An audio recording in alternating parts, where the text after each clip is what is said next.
In this video, we are going to discuss the chapter on fluid mechanics. We are referencing physics for scientists and engineers with modern physics, University Physics Calculus Base by Survey and Jewett, and Fundamentals of Fluid Mechanics, 6th edition by Munson and Young. Disclaimer: this video is intended as instructional medium for engineering students. This video can be downloaded for free at www.youtube.com. This video was uploaded on YouTube by the creator for audio-visual purpose during class discussion and or online reference only. This video is not regulated by the institution. Any use of this video other than its purpose is at viewers' or users' responsibility.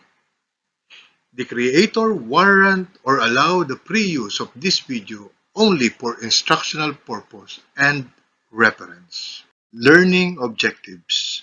At the end of this chapter, students will be able to learn the properties of fluids, learn about pressure, mass density, unit weight, specific gravity, and pressure head.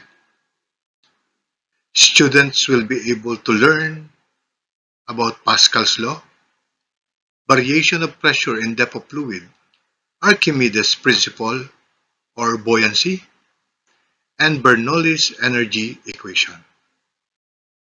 First off, we define some terms.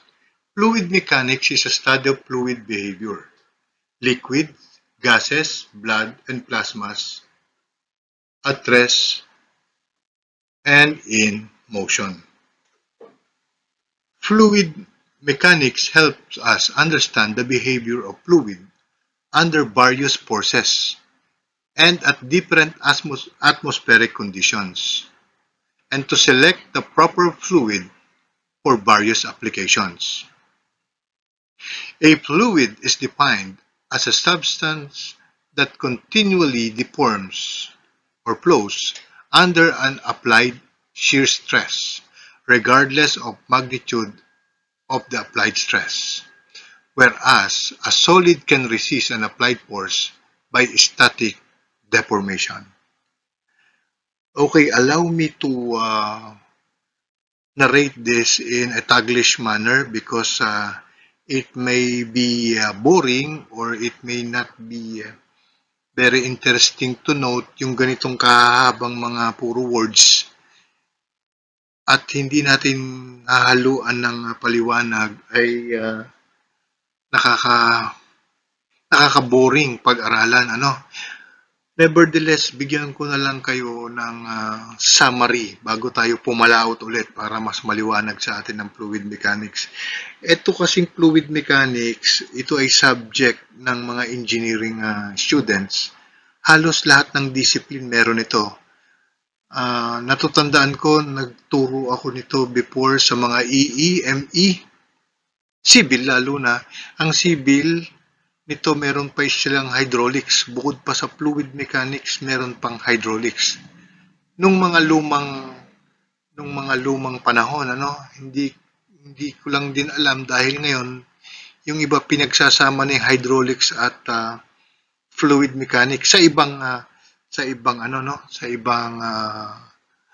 discipline, pero meron pa rin naman na after nyo ng physics or strength of materials, papasok na din yung fluid mechanics and then after that, hydraulics. I-define natin. Yung fluid mechanics, ang pinag-aaralan dyan, fluid statics. Ano ba yung pinag-aaralan sa fluid statics? Static, ibig sabihin, more on fluid at rest. Yan. Pagkadating natin sa hydraulics, nandyan na yung mga open channel, may mga flow na, mga venturimeter, may mga Bernoulli's equation. So, nandyan na yung mga ano natin, nandyan na yung mga liquid flow or fluid dynamics. So, yun yung ating division nung araw, ano? Dito sa fluid statics, pinag-aaralan natin yung mga pressure, manometers, yan. Tapos yung buoyancy, yan, yung mga pinag-aaralan dyan, ano?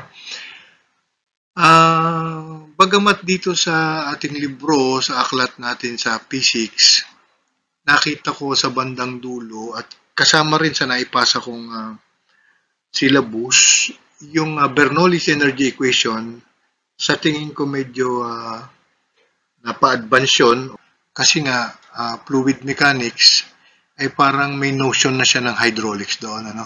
Nevertheless, hahapyawan ko lang yung Bernoulli's energy equation kasi i-discuss yun ng mas malawakan at mas malaliman ng teacher ninyo sa hydraulics. Uulitin ko, I really don't know kung ganun pa rin ngayon yung setup. Pero as I heard, ganun pa rin, may fluid mechanics and mayroong hydraulics. During our times kasi noon, nagtuturo ako ng fluid mechanics and then after that, meron pang hydraulics.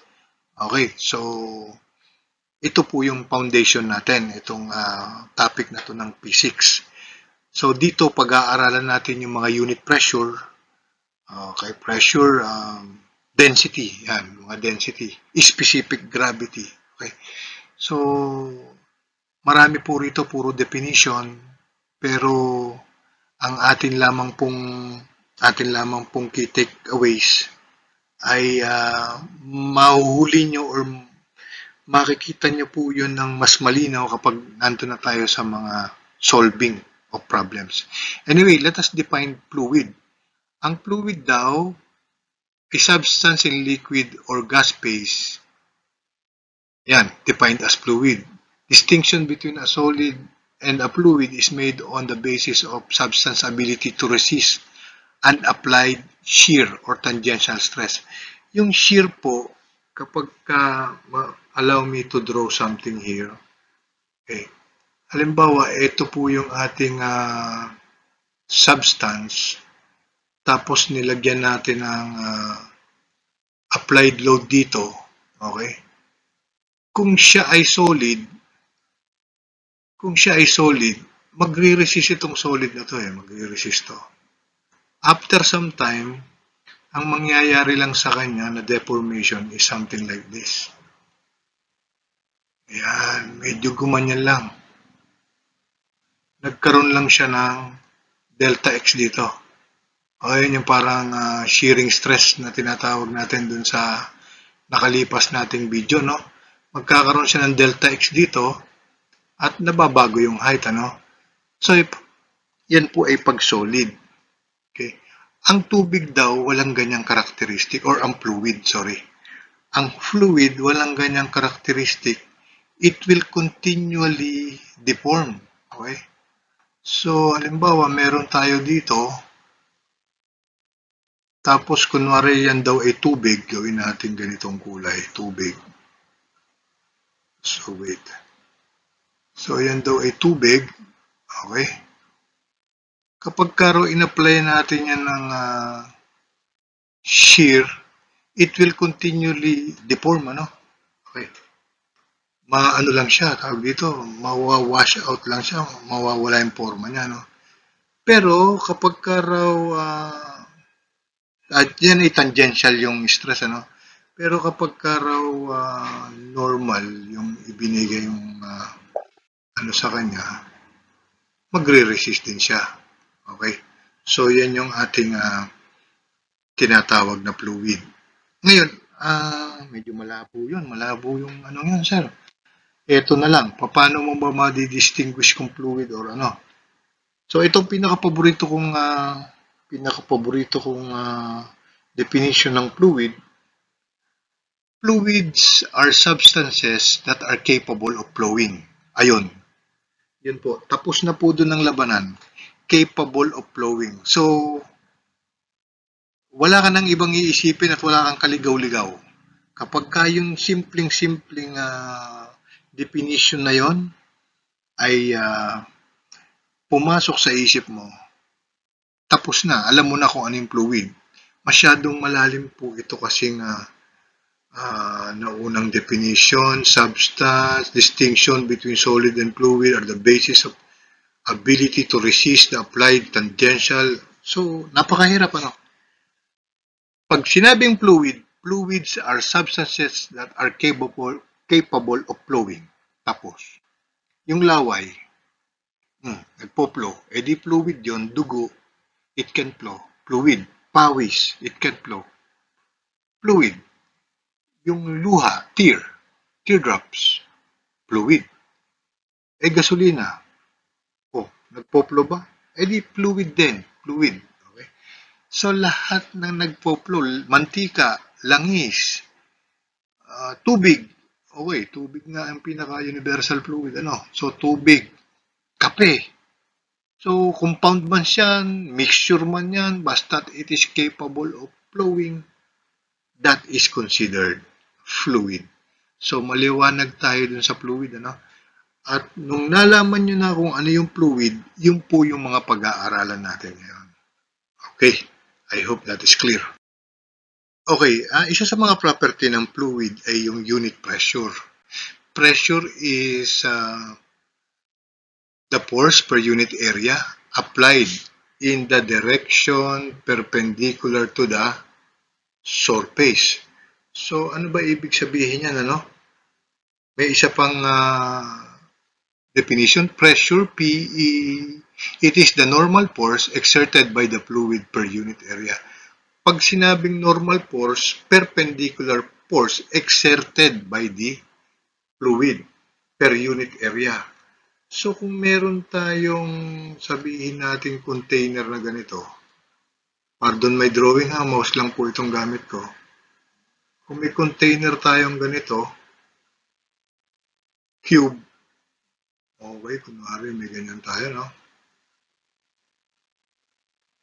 At may laman siyang fluid or water sa loob, okay.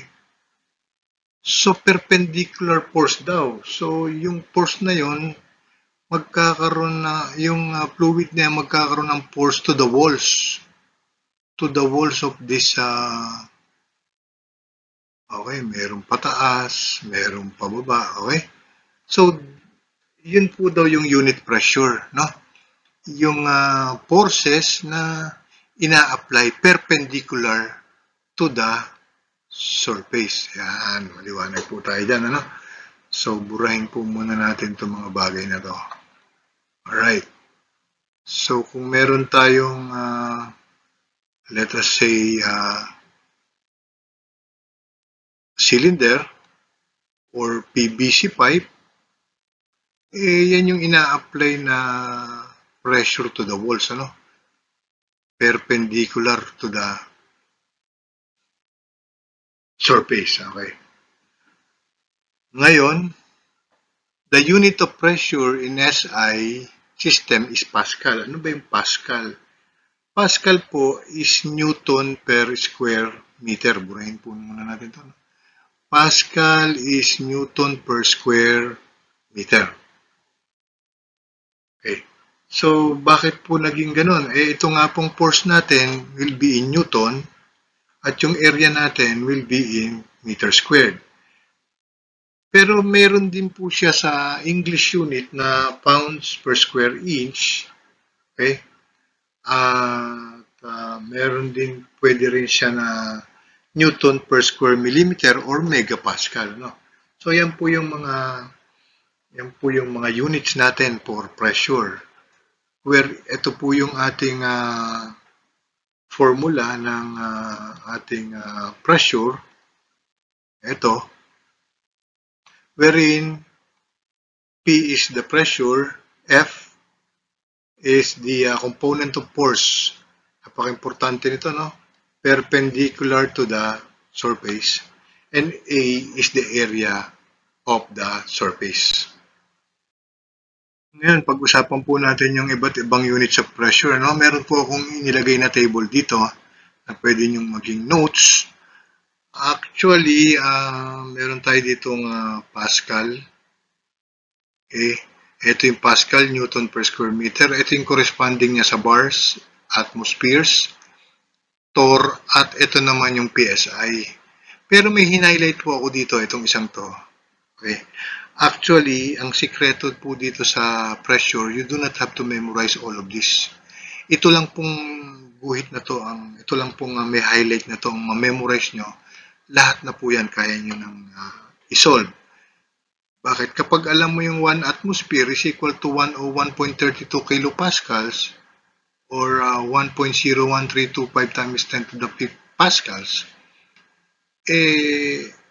makakapag-convert ka na rin, ganon din sa bar, ganon din sa torr, at ganon din sa PSI. So, I am encouraging you to memorize this, and once you memorize this, kahit gamitin mo itong mga conversion na ito, yan din po ang lalabas. Okay, so that's one key takeaways. Ito lang po ang napaka-importante, yung atmospheric pressure. Dalawang ibon na po ang inyong tatamaan dyan kapag ito minimemorya ninyo. Na-memorya nyo na yung atmospheric pressure, na-memorya nyo pa yung conversion. Okay, I hope that is clear. Okay, let us try to illustrate the basic principles of pressure. Meron tayong illustration dito. Suppose that we have a container filled with fluid, for example, water, at naglagay ka ng isang object dyan. Sinasabi dito, at any point on the surface of the object, the force exerted by the fluid is perpendicular to the surface of the object. Kung makikita ninyo, perpendicular to the surface ng cubical object na nilagay natin. Yun daw po yung principle ng pressure. Okay. Ngayon, since the fluid at rest cannot resist shearing stress, pressure is always at the right angle to the area where it is acting. Right angle, perpendicular, or normal. Yan po yung mga paulit-ulit nating sinasabing terminolohiya na hindi lamang sa physics ninyo makakasagupa, kundi pati sa mga mathematics. Pag sinabing perpendicular, right angle, or normal, ibig sabihin nun 90 degrees. Okay? 90 degrees doon sa surface. Ngayon, ano daw mo yung Pascal's law? Ito raw si Pascal, French mathematician daw to, Blaise Pascal, 1623 to 1662. State that the pressure is the same in all directions at any point in the fluid at rest. Ayan. Ang pressure daw ay the same sa lahat ng direction sa isang fluid at rest. Basically, states that, sabi ni Pascal, any pressure applied to a fluid inside a closed system will transmit that pressure equally in all directions throughout the fluid.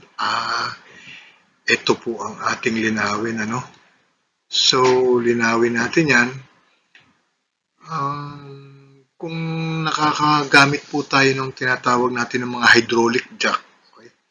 Ang principle po noon, meron po siyang fluid sa loob, which is yung oil or yung langis, Meron siyang langis at binobomba natin siya. Kinukompress natin yung by means of mechanical compression, yung kanyang piston na maliit.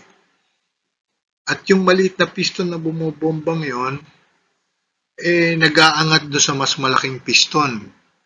So, yung pong principle na yon ay nakuha natin kay Pascal na yung ina-apply natin any pressure, okay, applied to a fluid inside the closed system will transmit that pressure equally in all directions toward the fluid. O yan.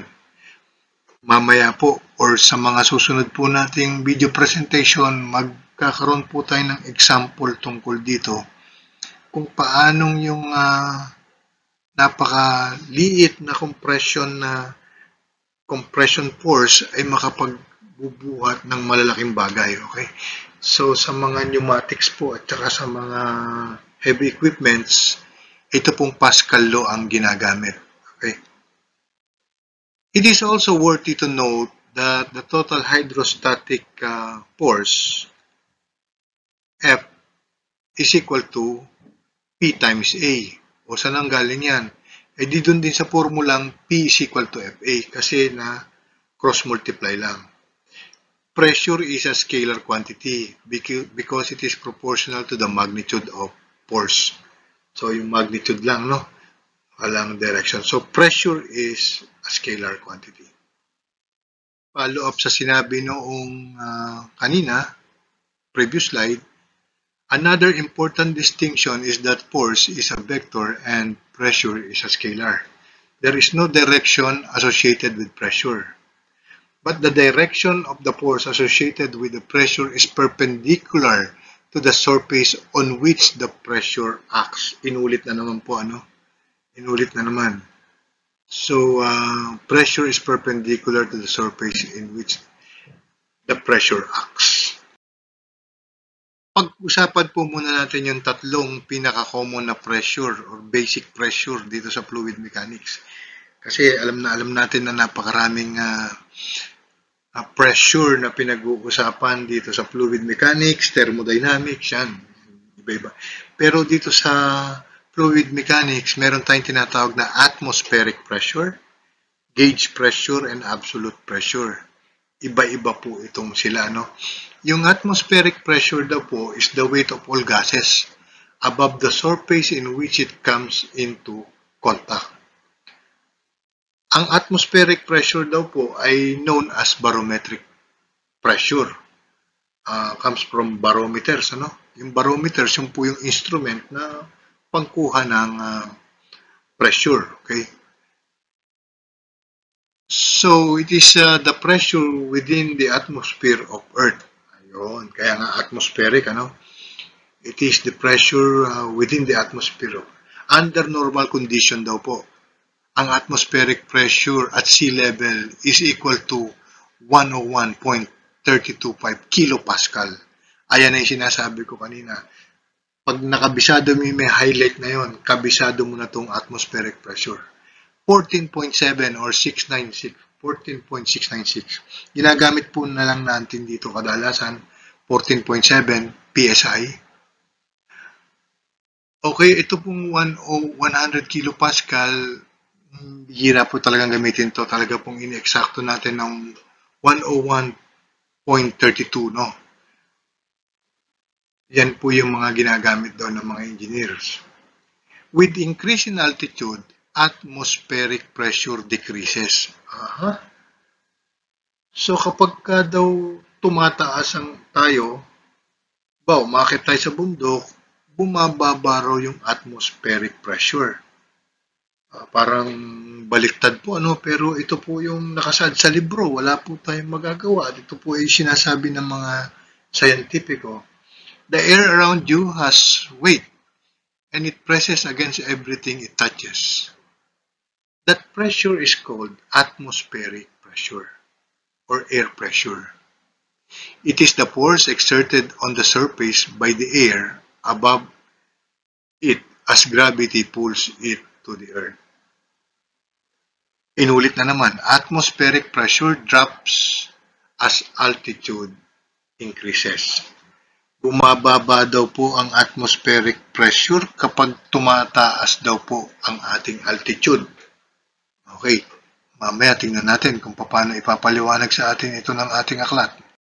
Okay, with the notion of the current slide, atmospheric pressure drops as altitude increases. The atmospheric pressure on Denali, Alaska is about half that of Honolulu, Hawaii. Honolulu, Hawaii daw is a city at sea level, where Denali, also known as Mount McKinley, is the highest peak in North America. So kalahati lang daw po ang atmospheric pressure sa Denali. Kalahati lang ng sa Honolulu. Yan po ang sinabi ng mga scientifico, siguro base na rin sa kanilang mga pag-aaral, ano? At sa kanilang eksperimento. As the pressure decreases, the amount of oxygen available to breathe also decreases. At very high altitudes, atmospheric pressure and available oxygen gets so low that people can become sick and even die. Ayan. Kapag raw nga po pala tayo, meron ako mga nakaibigan ng mga mountaineer pero hindi naman po ako mountaineer.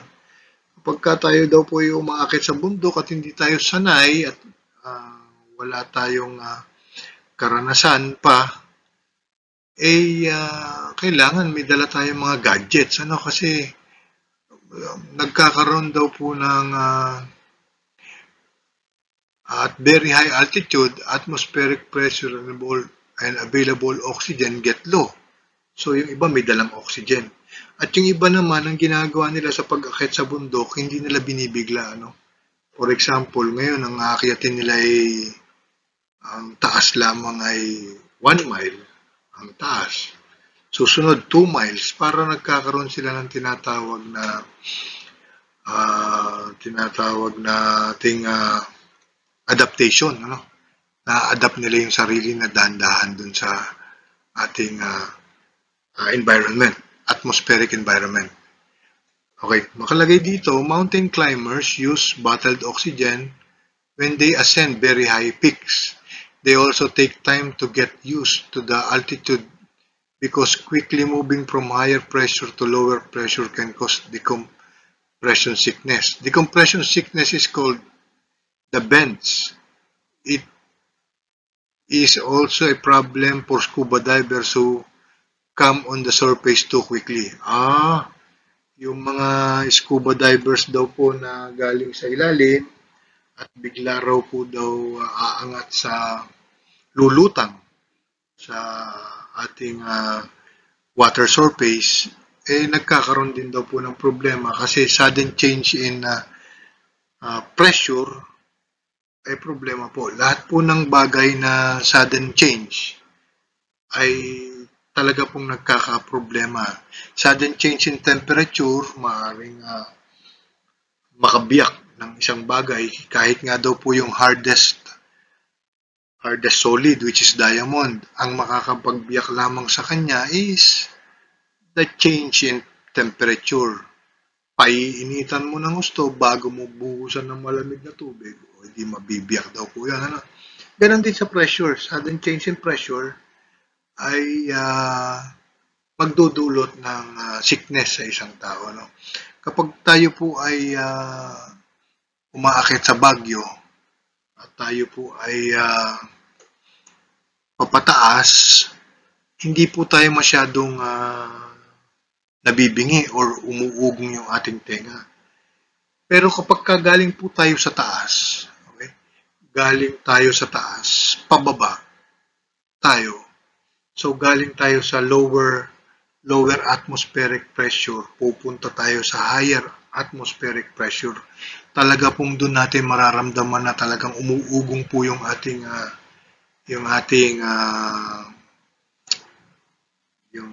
tenga, Pero pagka talagang hindi gradual katulad ng sa mga airplane, mabilis yung sudden change. Pag take off po talaga, doon natin mararamdaman naman yung pag-ugong ng ating tenga. Kaya nga po tayo binibigyan ng mga bubble gum bago tayo mag-take off. Yung mga 5-star Airways, mga Qatar Airways, magbibigay yan ng mga bubble gum or something that you can chew before take off para po maibsan yung pressure sa ating tainga, So yan po yung mga scientific basis ng mga pinaggagawa nila sa airlines, Atmospheric pressure is an indicator of weather. Yan, pwede rin daw natin maging indicator ng weather. Kapag raw mababa yung pressure, system moves into an area, sa isang area, pag mababa yung pressure or there is low pressure, it is usually leads to cloudiness.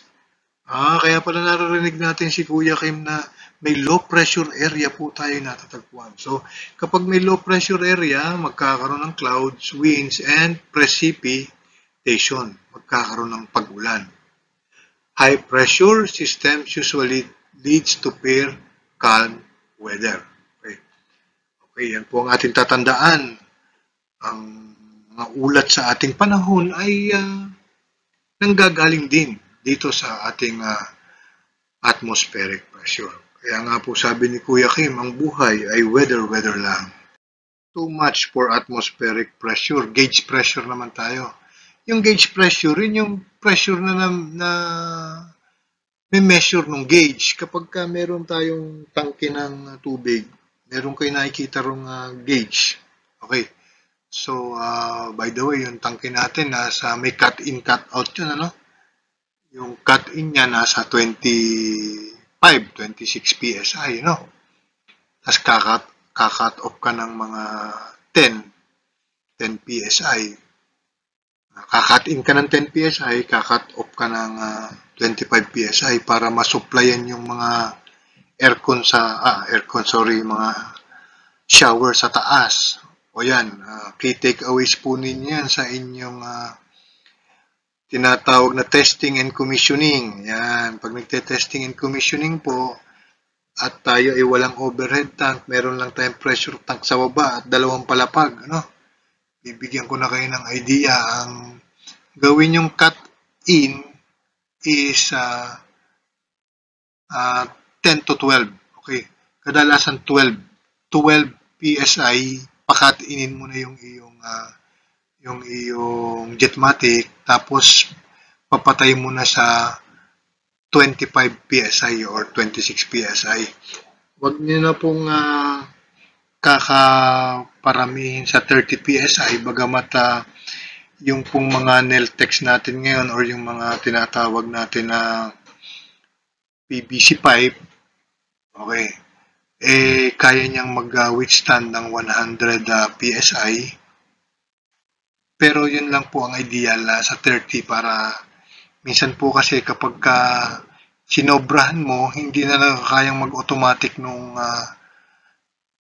tangke, mag-overheat yung iyong makina. So, cut in ka sa 12, cut out ka sa 26. Yan. Bakit 12? Hindi ba pwedeng 5? Pwede naman 5, kaya lang baka mamaya may shower sa taas, hindi na nakakit yung tubig sa shower, hindi pa rin nagsusupply ng panibagong pressure yung tangke, nagkakaroon ng gap yung supply, ano. So yan, matututunan niyo na po yan pagdating ninyo sa actual, ba't ba tayo napapunta ron? Gauge pressure, ano? Yung gauge, yun po yung pressure na nakikita nyo sa mga tangke. Kapag nagpabomba ka ng gulong sa ating mga gasolinahan, makikita nyo yung gauge doon na nagsasabi kung ilan na yung pressure. Yun po yung sinusukat ng gauge, yun po yung tinutukoy na gauge pressure. Gauge pressure is the pressure relative to atmospheric pressure. Relative daw siya sa atmospheric pressure. Gauge pressure is positive for pressure above atmospheric pressure, or negative for pressure below it. In fact, atmospheric pressure does add to the pressure in any fluid not enclosed in a rigid container. Ibig sabihin, uma-add daw yung atmospheric pressure sa gauge pressure. Meron ng ibig sabihin to. Yun po yung absolute pressure mamaya. Mamaya po natin i-discuss yan. So, ang gauge pressure po, ilagay nyo na lang sa isip ninyo na yun po yung mga pressure na nababasa ng gauges. Okay. So, yun po yung mga gauge pressure. Okay, ito pag-usapan naman natin yung absolute pressure. Actually, yung kabilang slide parang leading na po dito kaagad, kaya pinigil-pigil ko lang. Ito yung sinasabi na si gauge pressure ay si atmospheric pressure dumadagdag kay gauge pressure. Kasi nga po, yun do po yung absolute pressure. Absolute pressure is equal to gauge pressure plus atmospheric pressure. Tandaan niyo po, wala pong negative absolute pressure. Meron lamang po tayo hanggang 0 kapag naging 101.32 kilopascal yung ating vacuum or negative na gauge pressure, no? So, ang absolute pressure ay hindi nagiging negative. Hanggang 0 lamang po siya. At kapag 0 siya, meron tayong complete vacuum. Paano ba itong kinukuha itong absolute pressure? Halimbawa, ang gauge pressure mo, yung pong mga pambomba ng ating sa mga gasolinahan, di ba? Yung mga nagpapahangin tayo. Nabasa niya ngayon 34 PSI. Ayun naman po lang talaga ang kadalasang karga ng mga hangin sa mga sasakyan. Yan, mga panglikod na yan, 34. Kadalasan ni 30, 32, ganyan. Kung 34 PSI, ang kargam ng gauge pressure mo, pag sinabing absolute pressure, yung 34 PSI, dadagdag mo yung 14.7. Saan galing yun? Yun yung atmospheric pressure in PSI. So therefore, ang absolute pressure mo ay 48.7 PSI. So ganun lang kasimple, yung absolute pressure is the gauge pressure plus atmospheric pressure. Kung PSI ang bigay, ay di 14.7. Kung ang bigay ay kilopascal, edi 101.32 ang idadagdag mo. So, ganyan lamang po kasimple yung absolute pressure. So, let us have a nitty-gritty presentation of the absolute pressure, gauge pressure, and atmospheric pressure. From this equation, we can derive the three. Absolute pressure is equal to gauge pressure plus atmospheric pressure. Kung gusto mong makuha itong atmospheric pressure, edi transpose mo ito dun sa other side. Atmospheric pressure is absolute pressure minus gauge pressure. Kung gusto mo makuha yung gauge pressure, i-transpose mo to dun sa other side. Gauge pressure is equal to absolute pressure minus atmospheric pressure. Ganyan lang po. Paglalaroan lang natin tong tatlong to, transpose lang, you can get the other ones. Okay, I hope that will be clear. Of course, pare-parehas din ng unit yan. Unit of pressure din, PSI, ganyan din, pascals, megapascal. Okay, we come to the part na sa tingin ko napaka-importanting malaman ng bawat engineering student and ng lahat ng taong nasa field ng engineering or mga engineers, ito po yung tinatawag nating mass density. Hindi po natin dapat daw namimiss ito. Kailangan daw po para daw po itong magiging petsa na ng birthday natin na hindi natin kakalimutan kasi kasing sikat po ito nung tinatawag na force is equal to MA. Yan, ganyan po siya kasikat, So, para rin po siyang pi r squared, kumbaga sa geometry. Okay? So, ano raw po ba itong mass density? Yung mass density po, yung tinatawag na mass per unit volume sa madalit sabi. Sa mass per unit volume, mass of the substance over its volume. The symbol is most often used, for density is rho, which is a Greek letter. Ito po yung rho, parang P na maliit, pero pag ganun, yan, rho. Is equal to mass over volume, mass per unit volume, mass density. Magmula dyan, pwede mo makuha yung mass, cross multiply, rho B, pwede mo makuha yung mass. Wherein, rho is the density, and M is the mass, and B is the volume. Ang units daw po niyan, density is slugs per cubic foot, but pound mass per cubic foot is open use. Or kung in SI naman, ang mass ay kilogram, yung volume, cubic meter, kilogram per cubic meter po ang ating ang ating units. Usually kilogram per cubic meter. So, napaka-importante po nito, mass density. Kapag tinanong ka naman ng weight density, di weight per unit volume. Yun naman po ay tawag dito, ibang ano naman. So, unit weight naman po yun, gamma. Okay, I hope huwag niyo pong kalilimutan ito. I-highlight ko nga dahil wala nang mas importante patingin ko sa physics. Kasi kahit saan, mapa-solid, mapa-liquid, thermodynamics, civil, or ECE ka man, kahit ano man, kailangan, lalong-lalo na sa civil at mechanical, kailangan po natin ito. Wrong ito, no?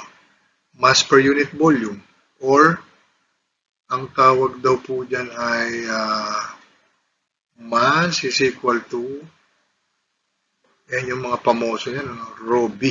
Yan. Okay, I hope I have made my emphasis. Yan lang po lagi niyong tatandaan dyan. Okay. Kanina nasabi ko na yung rho ay napakahalaga na kailangan ninyong memoryahin kasing halaga ng birthday ninyo. Idamay nyo na rin po itong value ng rho ng tubig na 1,000 kg per cubic meter or 62.4 pounds per cubic foot sa English. Napaka-importante po kasi nito, lalong-lalo na po sa tatraverse importante po ito sa lahat, ECE, CPE, electrical, pero mas importante po ito doon sa tatraverse sa mechanical at civil. Ayan, hanggang makapipir po kayo, hanggang makagraduate po tayo, talagang kapi-kapiling po natin yung mass density ng tubig na yan. Okay. Lalong-lalo na kapag nasa hydraulics, fluid mechanics, yan. Ngayon, meron po dito mga table. Table po akong nilagay dito, which is the density of some common substances. So, kung yan po yung density, titingin ka lang dito, ito yung substance, ito yung kanyang density in kilogram per cubic meter. Ayan. Kung mapapansin mo yung water, ang rho niya ay 1 times 10 to the third. Yan. 1,000 kg per cubic meter. Ito po yung sinasabi dito kanina. Yan. So, yan po yung rho niya. Ngayon, ito naman po yung density ng tubig sa iba't ibang units. 1 gram per cubic centimeter or 1 gram per cc, 1 gram per ml or 1,000 kg per cubic meter, 62.4 pounds per cubic foot. Ito naman po yung corresponding units sa density ng water.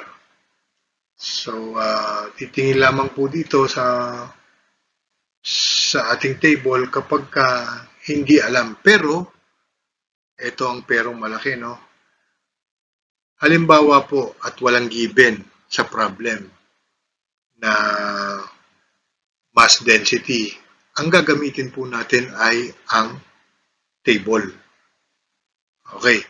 Pero kapag may given sa problem na mass density, ipagdidiinan ko po, yun po ang inyong gagamitin. Yun po ang magpiprevail. What is given in the problem will prevail over dito sa mga standard na nasa table. Again, ulitin ko, Tagalog na lang. Kung may ibinigay na mass density or unit weight man or kung ano man na ibinigay sa problem, yun po ang magpiprevail kaysa dito sa standard na nasa table. Maaari kasing minsan binigyan ka ng mass density na iba, halimbawa sa tubig, ginawang 1.03, edi yun ang gamitin mo. Baka kasi pertaining siya sa salt water, So, yun lamang po ang napaka-key takeaways natin, Hindi lang po sa fluid mechanics, totoo yan, kung hindi sa lahat po ng subject natin, maging mathematics o kung ano man yan. Okay, ang pag-usapan naman po natin ay itong unit weight. Ang unit weight or specific weight or weight density, kung ano man pong ibigay sa inyo ng problem, pare-pareho lamang po yun. Ang keyword po dito ay weight. Pag sinabi specific weight, gamma rin po yun. Unit weight, gamma po yun. Or weight density, gamma rin po yun. Simple lang po yun, weight per unit volume. Paano natin sasabihin yan? I-drawing po yan sa ganito. Gamma is equal to weight per unit volume. Yan. Ito po yung ating formula, no? Ngayon, ang gamma raw po ng tubig is 9.81 kilonewton per cubic meter. Bakit? Saan ang galing yun? Dito po galing yun sa dito. Rho times G. Ano ba ang rho natin? Diba 1,000? 1,000 ang rho natin. Kilogram per cubic meter. Okay. So, minultiply siya sa 9.81. Okay, di ba meter per second square dyan? Ayan. So, naging 9810 Newton. 9.81 kilonewton naman to, no? So, yan po yung dito po nakuha yan. Ito naman, saan nakuha to? O, edi yung ating 62.4 na pound mass, minultiply natin sa feet per second squared. 1 feet per second squared. So, yan na rin po daw yun, naging pound force per cubic feet. Yan po yung ating key takeaways dyan. Gamma multiply is equal to weight per unit volume, which is W over B. Okay, ang specific gravity po or relative density, specific gravity is the density of the substance divided by the density of water. Ayan, ganyan lang po kasimple yan. Yung, halimbawa may mercury tayo, yun yung ating fluid na subject, mercury, i-divide natin siya sa density ng water, which is, ano ba ang density ng water? 1,000 kg per cubic meter. Yun yung mass density. Pwede rin naman siyang maging unit weight ng substance divided by the unit weight ng water. Ang tawag naman daw sa kanya ay specific gravity. Okay, ang unit po nito, unitless, kasi nga, halimbawa, kilogram per cubic meter sa taas, kilogram per cubic meter din sa baba. So, magka-cancel lang yung units, Okay, ang key takeaways po dito kapag sinabing relative density, di rho ang titingnan natin. Kapag sinabing specific gravity, unit weight ang titingnan natin. In short, relative density is equal to rho of material over rho of water, and specific gravity is equal to unit weight of material over unit weight of water. Kapag raw po ito ay mas magaang, halimbawa 0.8 divided by 1, magiging 0.8 yung specific gravity, mas magaang siya sa specific gravity ng tubig. O edi ang mangyayari sa kanya, lulutang. Kapag bumigat, yun ang mas lulubog. Okay. Kapag lumagpas ng 1, lubog siya. Kapag hindi lumalagpas ng 1, lutang siya. So, yan po yung ibig sabihin nito. Okay. Para makumpleto po itong ating slide na to, actually, hindi lamang po doon sa dalawang libro po ako prepare. Marami po tayong iba pang in-inject para magkasama-sama na dito sa slide na to. Nag-repair din po ako kay Ska Ohms, kay Belos, yan, sa mga hydraulics. So, isinama ko rin po dito dun sa trabaho ni Sir Way and Jewett at nagkaroon din po tayo ng sarili nating mga in-inject na mga knowledge din dito. So, ito po ay yung mga common fluids. Pero meron po akong highlight dito na ilan na laging nagagamit. Unang-una ito pong mercury. Yan. Tapos yung salt water 1.03. Yan po ang mga dapat yung kasaluduhan. 13.6 for mercury. Salt water 1.03. Kapag water, fresh water, minsan kasi ang mga libro ay nilalagay lang fresh water is ganito, ganon.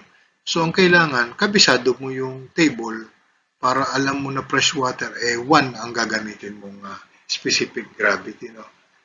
Yung fuel oil, 0.8 po tayo doon. Again, uulitin ko katulad doon sa isang slide. Kapag walang ibinibigay na specific gravity, parang saro kanina, hindi ibinigay yung relative density. Ang gagamitin po natin itong nasa standard table. Okay? Sa fresh water, 1. Sa salt water, 1.03. Pero wag po tayong makikipagtalo doon sa nagbigay ng problem na kapag nagbigay siya ng salt water 1.04, yun ang lumabas sa kanyang panukat. Halimbawa, ginamitan niya yun ng mga scientificong panukat ng mga specific gravity at 1.04 yung relative density. Yun ang gusto niyang gamitin. Kung actual yun ang gagamitin po natin. Kasi yun ang binibigay ng problem. Ito po is guide lang. Sabi nga ni Sinaida Seba, hindi hawak ng mga bituin ng ating kapalaran. Gabay lang po sila. Ito po ay gabay. Standard po ito. Pero pag binigyan po tayo ng problem, yun po ang gagamitin natin. Pangatlong ulit ko na po yan. Sana mag-sink in na po sa ating mga isip at diwa yan. At huwag natin kakalimutan. So, mercury, salt water, fresh water, oil, yan yung laging ginagamit. So, let us talk about pressure head this time. Pressure head is the height of the liquid column that corresponds to a particular pressure exerted by the liquid column on the base of its container. It may also be called static pressure head or simply static head. So it is the pressure exerted by the liquid on the base. So dito yan, base of the container. For example, the base has the dimensions L and L. So we can have the area of the base to be A is equal to L multiplied by L. Okay, so if we want to get the volume of this cube here, it is the area of the base multiplied by the height. Therefore, the volume is equal to that very same area of the base multiplied by the height. Okay, so we are going to start our derivation in this note. Okay, let us start to derive. Ang sabi sa atin, yun daw pressure is equal to force over area. Okay. But what is force equal to? Force is equal to MA. In this case, weight of the water yung nagsasubject ng force na yun. Therefore, yung force na yan magiging mg, force is equal to mg over A. Ayun. Yun yung A natin. Okay, paano naman natin makukuha itong M na to? Yan. we can have that by using the mass density. Rho is equal to the mass per unit volume, mass over volume. Therefore, mass is equal to rho multiplied by B. Okay, let us try to substitute this one here. Therefore, let us continue. This one is equal to rho B multiplied by G all over A. But what is this B equal to? Okay, what is this B equal to? That B is actually equal to AH. Therefore, we have rho, and then sunod na natin yung G, ano? G, then yung B is equal to AH all over A. Okay, this is A, ano? Baka mapagkamalan triangle. But this A is the same, so we can cancel out this A. Cancelled out. Therefore, what is left is rho G H as pressure. Therefore, we have P is equal to rho G H. Okay, so this is our equation now. But what is rho G equal to? This rho G is equal to what? That is actually the unit weight. Unit weight is equal to rho G. Okay, burahin nga natin itong yan. So, this one is rho G. Rho GH. Rho G is equal to the unit weight. Therefore, we can say that pressure is equal to gamma multiplied by H. So, therefore, there you have it. P is equal to gamma H. Okay, let us now have a clean slate of the formula for pressure head. Because yung kanina, masyadong raw kasi derivation yun at saka sinulat lang natin dito sa ating mouse. So this one is the formal presentation of the formula. H is equal to P over gamma, or gamma H is equal to P. Mas pamoso po siya or mas famous siya sa P is equal to gamma H. Yun po yung pressure head equation. But para mas malinaw, yung H po ang in-isolate natin sa kabila. Therefore, pressure head talaga yung hinahanap is equal to P over gamma. Wherein H is the pressure head, P is the pressure, and gamma is the unit weight of water. So, this is your formula for pressure head. Okay, for the first part, yun po yung tinatawag natin na properties of fluids. I guess we have to cut our discussion here kasi hahaba po at medyo boring din po kapag masyadong mahaba na yung slide. I will just make another video on the problem solving naman. So ito pong video ito is conceptualization noong tungkol sa pressure, specific gravity, unit weight, mass density, at yung pressure head. At saka yung mga atmospheric pressure, gauge pressure, saka yung absolute pressure. So, ang susunod po nating video ay tungkol sa mga problem solving involving yung lahat na naka-conceptualize natin. And then, sa susunod na po natin i-discuss yung tungkol sa variation of variation of pressure in depth of fluid, at saka yung Bernoulli's energy equation. So with this, I hope nakatulong po ito sa inyong mga pag-aaral. You can refer to, meron din po kasing mga meron din pong mga videos kayong mapapanood sa YouTube. Maraming doon, puro Indiano at saka mga Americans, Kaya nga po ako'y nai-inspire na gumawa rin ng Pilipino para meron din po tayong counterpart na nagtatagalog kasi sila puro Indiano, hindi po natin maintindihan yung mga pinagsasasabi, So, ito naman pong mga i-discuss natin sa inyo is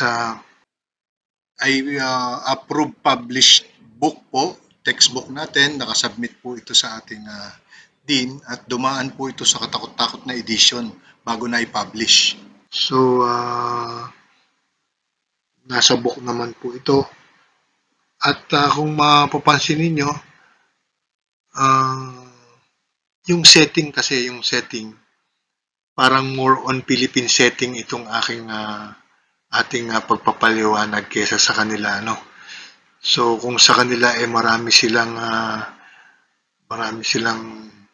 problems na more on imperial units or English. Tayo naman, meron pa rin English pero mas dinadamihan natin yung mga metric or SI, With this, I hope this can help and may God bless us all.